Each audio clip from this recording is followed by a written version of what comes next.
Pohela Boishakh is the first day of Bangla new year. Pohela Boishakh হচ্ছে বাংলা নতুন বছরের প্রথম দিন। বাংলা নিউ ইয়ার, বাংলা নতুন বছর, বাংলা নিউ ইয়ার, নিউ মানে নতুন, বাংলা নিউ ইয়ার, বাংলা নতুন বছর, অফ আছে এই জন্য বছর না বলে বছরের বলবো। বাংলা নতুন বছরের দ্য ফার্স্ট ডে, প্রথম দিনটি, পহেলা বৈশাখ ইজ, পহেলা বৈশাখ হয়।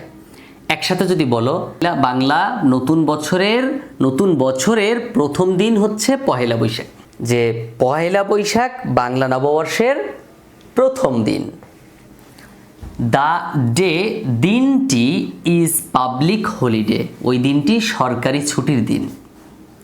দ্য ডে, দ্য ডে, দিনটি, is a public holiday, holiday মানে ছুটির দিন, হলিডে মানে ছুটির দিন, পাবলিক সরকারি, the day is a public holiday, দিনটি সরকারি ছুটির দিন।